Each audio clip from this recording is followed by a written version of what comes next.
नमस्कार। आज आम पढ़ा वर्षा ऋतु विषय रचना। चलतु डेरी नकरी भिडियोटी को आरंभ करवा। उपक्रम वर्षक 6 ऋतु आसती 2 मास प्रकृति रे रही पुणी चली जाती। ऋतु मानक मध्य वर्षा ऋतु अन्यतम। आषाढ़ और श्रावण 2 मासरे यही ऋतु अनुभूति हुए, किंतु या परे आउ 2 मास पई मध्य वर्षा होइथाए। याकू चतुर्मास्य बोली कहती। वर्णना असह्य ग्रीष्म ऋतु परे प्रकृति को आसे वर्षा ऋतु। चातक परी समस्ते वर्षा को चाहि थांती। आद्य आषाढ़ रे आसे वर्षार बादल। वर्षा कराए शांत शीतल हुए धरणी। प्रकृति पुणी हसी उठे। आम भारत एक कृषि प्रधान देश। वर्षा उपरे ही चाष निर्भर करे। चाष आरंभ हुए एई वर्षा ऋतुरे। वर्षा को देखी मयूर नाचे, पक्षी माने गीत गाती। चारिआडे सबुज सुंदर दिशे। वर्षारे परिवेश सुंदर हुए।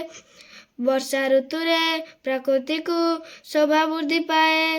रुक्ष माटी रे पुणी सबुज घास वृद्धि पाए। चारिआडे खाली जल आउ जल। पिला माने कागजर डंगा भसाती। चहला पानी रे गोड़ बुलाई चलिबाकू भल पाती।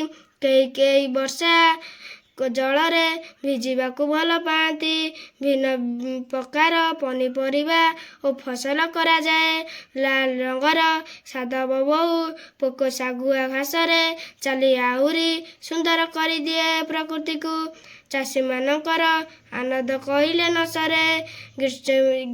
खुशी रे गीत गाई से माने परिश्रम करती खेतरे।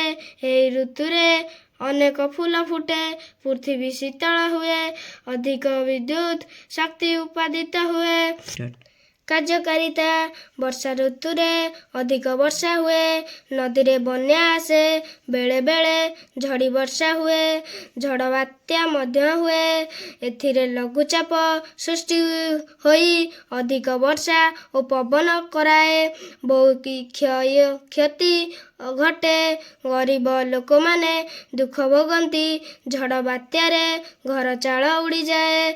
मशा माछींकर उपद्रव बढ़ी जाए। एही समय रे सर्दी ज्वर हईजा आदि रोग लोक माने पीड़ित हुअंती। गातरे पानी पशि जाए। साप बिछा सबू बाहरी घर आड़कू चली आसती। साप कामुड़ारे अधिकांश लोक मरी जाती। शेष कथा वर्षा ऋतुरे राखी पूर्णिमा, रथयात्रा, रजपर्व पालित हुए। वर्षा ऋतु आमर बहु उपकारी। आज आमे पढ़िले से वर्षा ऋतु विषय रचना।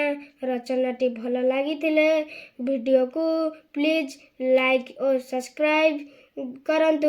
वीडियोटी को शेष पर्यंत देखिथिबारु धन्यवाद। पुणी देखा हबो आउ गोटे नुआ वीडियो रे।